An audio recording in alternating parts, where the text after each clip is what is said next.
Les portes vers la supraconscience. De Jean-Pierre Aulas. L'existence des êtres du centre de la Terre. L'audio qui suit sera pénible pour vous, comme il l'a été pour moi, dans sa lenteur de rythme. Mais, je vous serai gré de l'écouter, de le supporter, mais même s'il vous semble long et lent, parce qu'il m'est impossible de vous le rendre à un rythme plus avancé, plus régulier à cause de la nature du sujet. Selon la réponse que j'aurai de cet audio, il me sera à l'avenir possible de commencer à rendre compte à l'être humain des structures universelles que nous appelons les mystères. Comment l'être humain, qui ne possède pas encore la vision éthérique, peut-il écouter, entendre du matériel qui couvre les mystères, sans se fatiguer l'esprit? Surtout lorsque de tels propos se situent vis-à-vis l'avenir et semblent être au-dessus de son intérêt personnel aujourd'hui, une seule réponse à cette question. L'être humain qui avance graduellement vers la conscience doit s'habituer, petit à petit, à pouvoir entendre des propos qui, aujourd'hui, ne font pas partie de sa vie, de sa conscience, mais qui un jour feront partie intégrale de son expérience. Donc, nous voulons préparer lentement l'être humain à des concepts, des idées, qui ne relèvent pas aujourd'hui de son expérience, mais qui demain feront partie de son travail et de sa vie, sur le plan matériel, ainsi que sur le plan éthérique. Nous avons choisi dans ce but de répondre à une question souvent de fois demandée, si oui ou non, le centre de la Terre est habité? La réponse est affirmative. Le centre de la Terre est habité par des êtres qui possèdent une intelligence, non pas une intelligence créative telle que la nôtre, mais d'une intelligence dont la fonction est de maintenir l'équilibre entre la croûte terrestre et les forces ou les courants telluriques qui lui permettent de maintenir sa forme globulaire. Ces êtres du centre de la Terre ne sont pas doués tels que nous, du sens de la vision. Donc, ils n'ont pas à utiliser un corps astral. Ils se déplacent dans leur monde, selon un mode de perception de sensibilité qui correspond aux variations de leur éther primordial.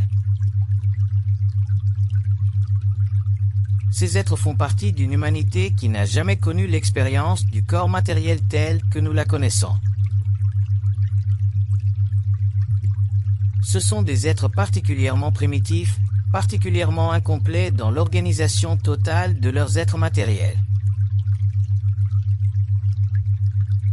Ils évoluent au centre de la Terre parce qu'ils sont ainsi protégés contre les éthers plus lourds qui, au cours des âges, ont servi à la création de l'être humain et des différentes formes de vie qui existent sur la surface de la Terre.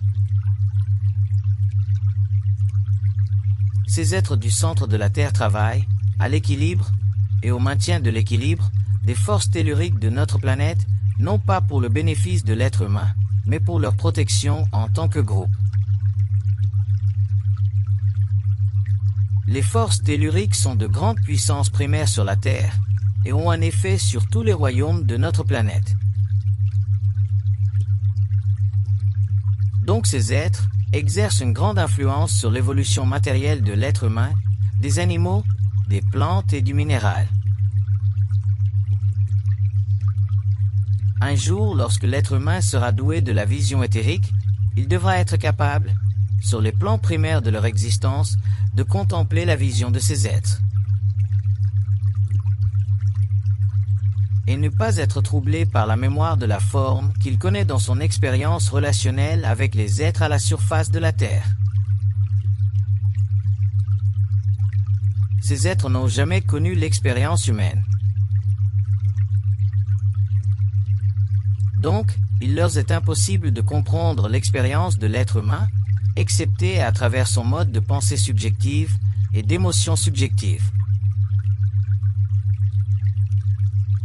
Et c'est l'enregistrement dans les éthers subtils de nos émotions et de nos pensées qui leur permet de reconnaître l'existence à la surface du globe, d'être sensiblement différents d'eux, sensiblement différents en intelligence, sensiblement différents en évolution. Le centre de la Terre, où évoluent ces êtres, n'est pas un centre, dans le sens que nous pouvions, ou que nous pourrions l'imaginer, selon notre conception spatiale. Le centre de la Terre est plutôt, ou représente plutôt, un espace où sont concentrées de grandes forces dites telluriques.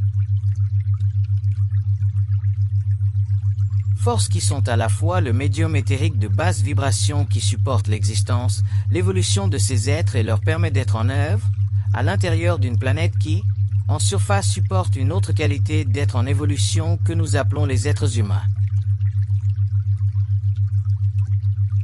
Donc ces conditions qui pour nous sont telluriques, magnétiques, très près du minéral sont pour eux des conditions très vitales. Bien que ces êtres aient pour fonction de maintenir l'équilibre entre les forces telluriques et la croûte terrestre, ils ont aussi la capacité malgré eux-mêmes de retarder l'évolution de l'être humain ou de mettre en danger l'évolution de l'être humain à la surface de la Terre. Puisqu'ils ont la sensibilité requise pour percevoir les émotions et les pensées subjectives de l'être humain, ils ont la capacité de se servir de ce matériel subtil pour se construire des corps de plus en plus denses qui pourraient éventuellement, tel qu'ils l'espèrent, leur donner accès à la vision, à la vue matérielle que nous possédons. Ce qui équivaudrait pour eux à la possession de la lumière, à l'expérience de la lumière. Ce qui serait pour eux un nouveau stage d'évolution. À cause de leur niveau d'évolution inférieur, ils ne sont pas capables de percevoir les pensées ou les émotions de haute vibration de l'être humain.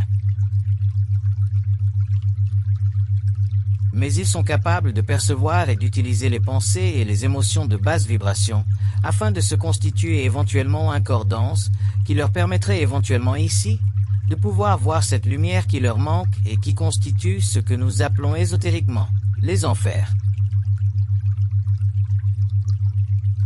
L'absence de cette lumière pour eux est pénible, et l'être humain a intuité par le passé que ce monde est exactement le monde référé dans les archives en tant qu'enfer.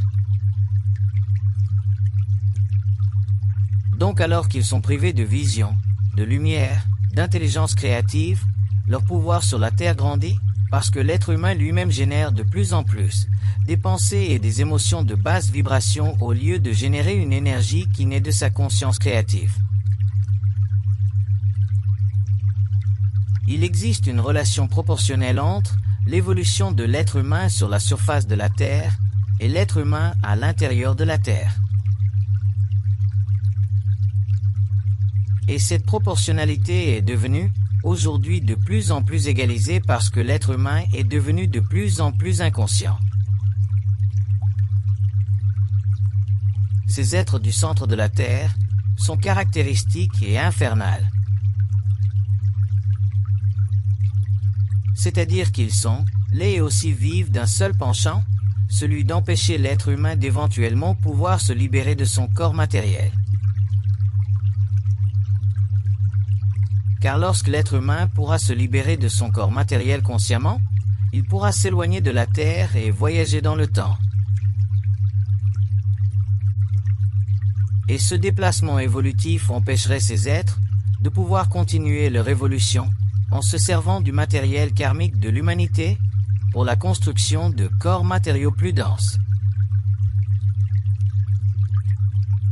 Donc, une telle évolution de l'être humain, que déjà ils présentent, signalerait pour eux la fin de leur évolution sur la Terre. Donc, pour ces êtres, l'évolution de l'être humain, l'évolution qui vient, est définitivement une menace, et ils feront tout en leur pouvoir pour empêcher une telle évolution. Les êtres humains croient malheureusement que seuls, les êtres sur la surface de la Terre, exercent une influence directe sur leur destinée. Et l'être humain peut commencer à réaliser ceci seulement lorsqu'il commence à prendre conscience que ses pensées ne sont pas nécessairement les siennes. Si la voyance existe, telles que nous en avons des preuves dans la vie, il est évident qu'il y a beaucoup plus d'activités invisibles qui affectent la destinée de l'être humain, sur le plan matériel, que le laisse croire ses sens abrutis par la matérialité du corps. Tant que la conscience de l'être humain ne sera pas suffisamment raffinée, elle sera conditionnée par ses sens, donc elle sera limitative, et elle l'empêchera d'avoir une conscience précise et juste de ce que nous appelons la réalité. Naturellement, la conscientisation de l'être humain, le début de cette conscientisation, doit se faire au niveau de son mental, puisque c'est à partir de son mental qu'il peut accepter ou rejeter des propos qui dépassent sa sensorialité normale. Propos qui font partie de son extrasensorialité. Propos qui font partie de ce que nous voulons bien appeler les mystères de la vie, qui défient sa réalité sensorielle et l'amènent petit à petit à convenir d'une réalité beaucoup plus profonde, beaucoup plus occulte et beaucoup plus réelle de la vie. Les êtres du centre de la Terre constituent la vieille arrière-garde de l'humanité. Ils représentent ce que l'être humain doit fuir de plus en plus dans le temps. Ce que l'être humain doit contrôler de plus en plus dans le temps. Afin de se protéger contre les très grands cataclysmes qui s'abattront sur l'humanité lorsque l'axe de la Terre pivotera sur lui-même. Le plus grand danger que fait face l'humanité, ce n'est pas le danger, ou les dangers qui pourraient naître des confrontations des nations, bien que ces dangers soient très grands. Mais le plus grand danger qui fait face à l'être humain, c'est le danger qui naît de l'activité de ces êtres. Lorsqu'ils sentiront que l'être humain est prêt à laisser sa planète pour se déplacer dans le temps, c'est à partir de ce moment-là que l'humanité vivra de très grands cataclysmes. Et que le visage de la Terre sera totalement transformé. En ce temps-là, ces êtres concentreront l'énergie tellurique au centre de la Terre, et la Terre basculera. Parce que le déséquilibre entre la croûte et ses forces sera tel que la Terre ne pourra plus maintenir la régularité de sa pulsion. Et le basculement de la Terre fera en sorte que les continents glisseront sur les couches liquéfiées et gazeuses qui les maintiennent aujourd'hui dans un état plus ou moins calme, dans un état plus ou moins statique. Ceci aura pour conséquence de faire déplacer, chavirer, sur la planète, le solide et le liquide. Ce sera alors nécessaire, à l'être humain, de pouvoir contrôler ses forces, ses intelligences afin de retourner à la Terre son équilibre, de lui reconstituer un visage, et afin de permettre que l'humanité continue son évolution. Ces êtres du centre de la Terre perçoivent sensiblement le langage de l'être humain, mais ne le comprennent pas. C'est pourquoi ils ont une méfiance naturelle de l'être humain, et cette méfiance colore la nature de leurs activités contre l'être humain, et il leur est impossible de comprendre les intentions de l'être humain. Ils ne peuvent que sentir le mouvement éventuel de l'être humain, et ceci crée en eux une sorte de panique. L'être humain verra au cours de prochaines générations une activité de plus en plus intense, de plus en plus renouvelée, d'activités géophysiques sur la surface de la Terre. Et l'être humain comprendra, certains êtres humains comprendront, qu'effectivement, il y a un lien entre l'activité de ces intelligences du centre de la Terre qui s'affolent de plus en plus. Et l'être humain commencera à comprendre, surtout certains êtres humains, commenceront à comprendre la nécessité de pouvoir sortir, se libérer de leur corps matériel consciemment afin d'entrer en contact avec ces intelligences et les amener sous leur contrôle. l'être humain découvrira que cette activité géophysique se manifeste à des points de plus en plus paradoxaux du globe. Points qui par le passé n'avaient pas été touchés et qui maintenant commencent à rendre compte de profonds changements à l'intérieur de la conscience de la Terre.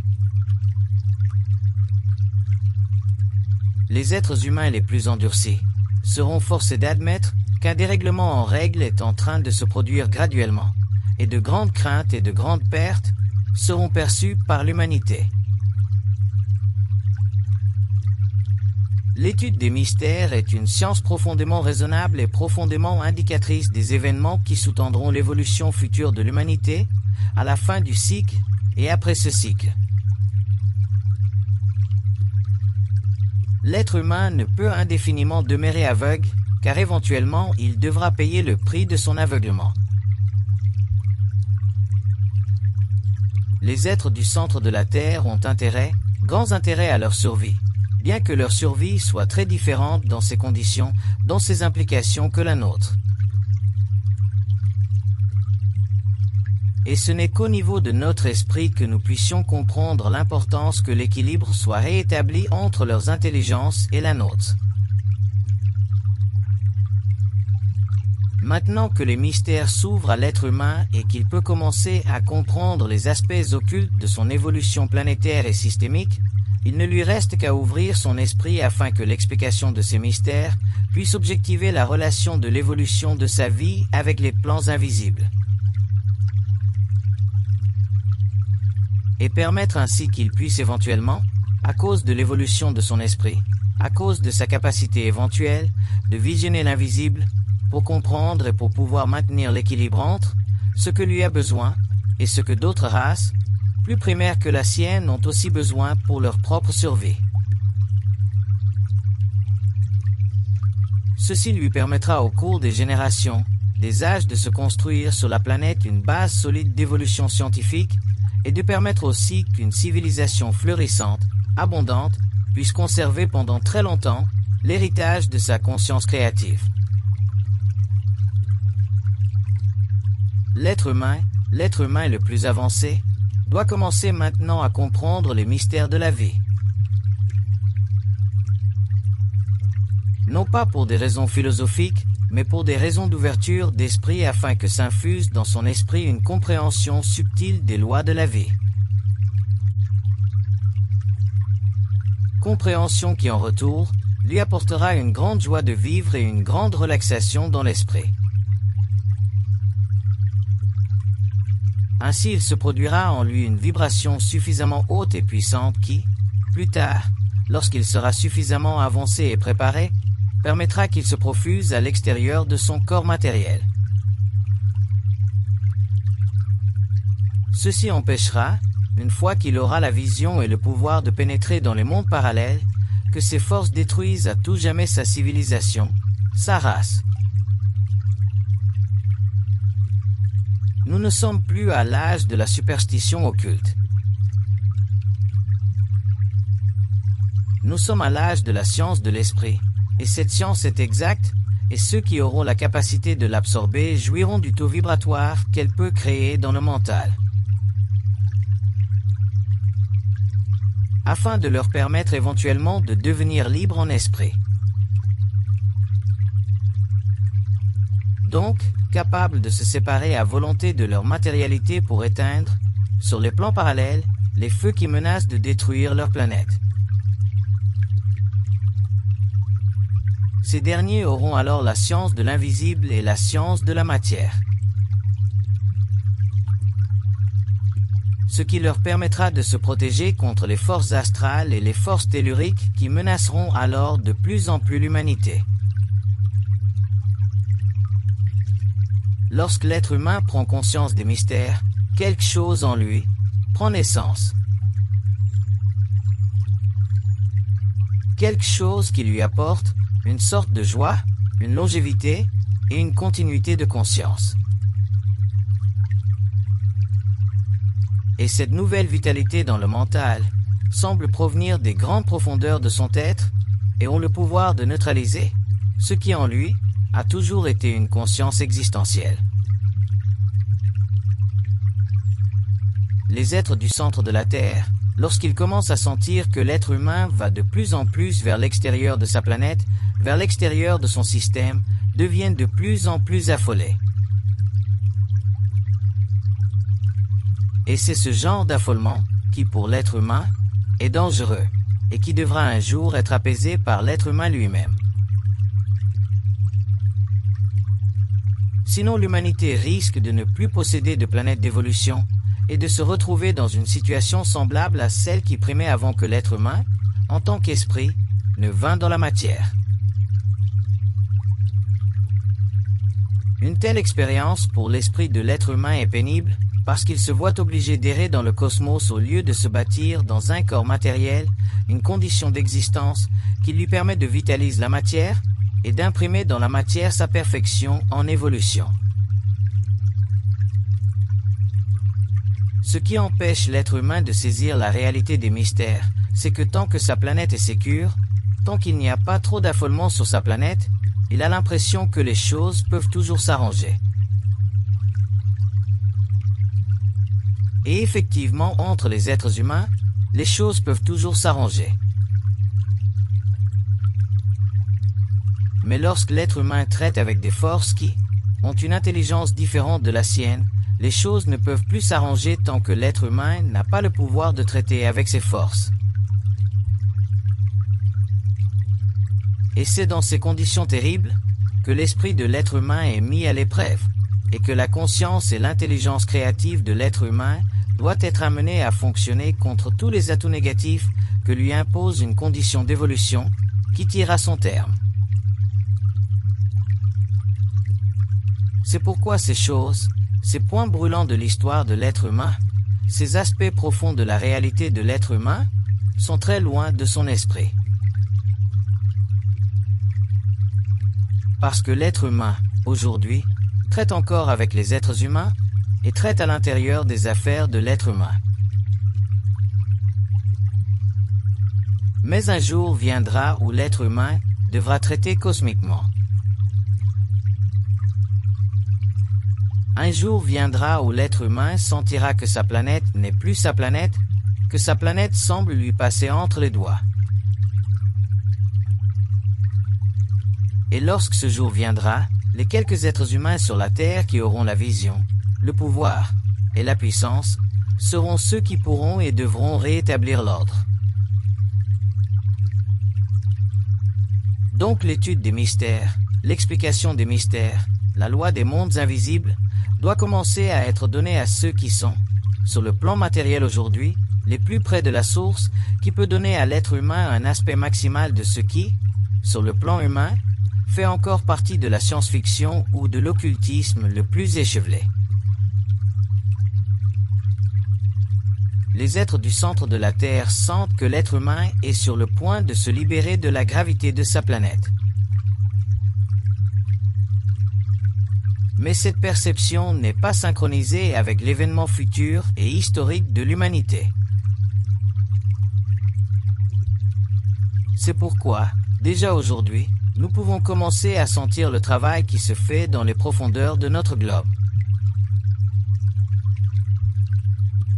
Travail qui s'accentuera et qui, à un certain point, deviendra de plus en plus évident pour ceux qui ont la vision, la compréhension, le savoir, ou simplement la capacité d'entendre ce qui est mystérieux, c'est-à-dire ce qui ne se comprend pas par l'intellect ou la science cartésienne. Il est dorénavant important que l'être humain réalise que le mot âme, que le concept âme, n'est pas un concept qui puise ou manifeste sa réalité seulement sur la surface de notre planète. Mais que ce concept d'homme existe et se manifeste sur différents plans de la réalité.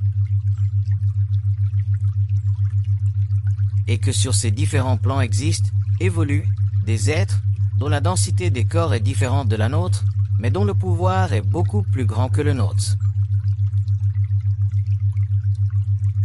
Même si les formes sont différentes, même si la beauté matérielle et physique du contour est différente, le pouvoir de leurs intelligences, le pouvoir de leurs énergies est suffisant pour transformer complètement l'avenir d'une civilisation. dès que l'être humain aura intégré le concept homme sur différents plans de l'évolution, sur différents plans de la réalité, il lui sera facile de comprendre l'organisation occulte et invisible de la création. Mais tant qu'il sera habitué et qu'il aura la fausse mémoire que le concept de l'être humain, le concept homme n'est que concept planétaire, il lui sera impossible d'absorber en lui une vibration mentale supérieure, lui donnant accès à la compréhension parfaite, claire et absolue de ce que nous appelons sur notre planète les mystères. Mais qui, en réalité, n'est qu'un mot pour dénoter ce qui ne se comprend pas à partir de notre intellect rationnel. Ces êtres du centre de la Terre sont particulièrement bien adaptés au maintien de cette fonction, qui est celle de maintenir l'équilibre entre la croûte terrestre et les forces telluriques de notre globe. Malheureusement, dans un sens seulement, ces êtres n'ont pas la capacité d'être à l'abri de nos pensées et de nos émotions négatives, qui leur donnent l'occasion de se développer une matérialité plus dense. Occasion qui, sur le plan de l'évolution, les rend de plus en plus dépendants de l'être humain. Donc il est normal dans un sens que l'évolution future de l'être humain, celle qui le projette éventuellement en dehors de son système, leur crée une sorte d'anxiété, une sorte de dépendance qui pourrait être pour l'humanité dévastatrice si les lois de l'invisible n'étaient pas un jour comprises par l'être humain, du moins par un certain nombre d'êtres humains sur la Terre. C'est pourquoi l'explication des mystères est devenue aujourd'hui impérative et constitue pour l'être humain une nouvelle école, une école créative qui, naturellement, au cours des générations, permettra à l'être humain d'entrer en contact avec les plans sublimes, subtils de la matière, où il pourra travailler créativement avec des forces qui, au lieu de lui nuire, le serviront. L'être humain n'est pas suffisamment conscient pour empêcher que des énergies de basse vibration puissent être utilisées par des êtres aussi primaires que les êtres humains du centre de la Terre.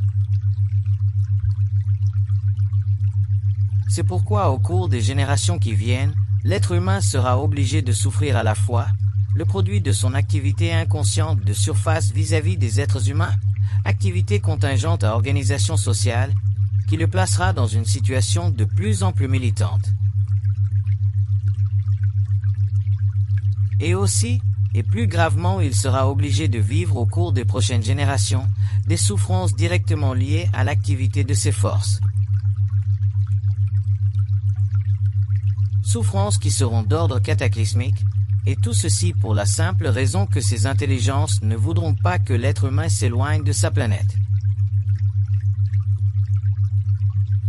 Voilà pourquoi il est essentiel qu'une nouvelle race, une race mentale d'êtres humains, puisse s'éveiller, évoluer rapidement, afin d'un jour pouvoir prévenir ce qui serait naturellement un cataclysme planétaire.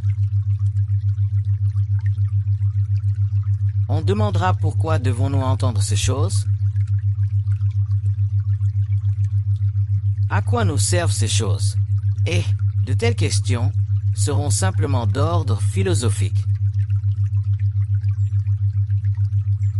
Car la compréhension des mystères altère l'esprit dans l'être humain, élève sa vibration et l'amène éventuellement à pouvoir bénéficier de la vision éthérique.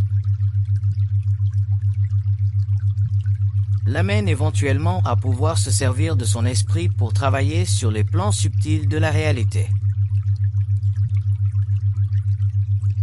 Afin de permettre que l'évolution se poursuive et que l'être humain continue son ascension vers des étapes plus créatives et plus constructives de son évolution.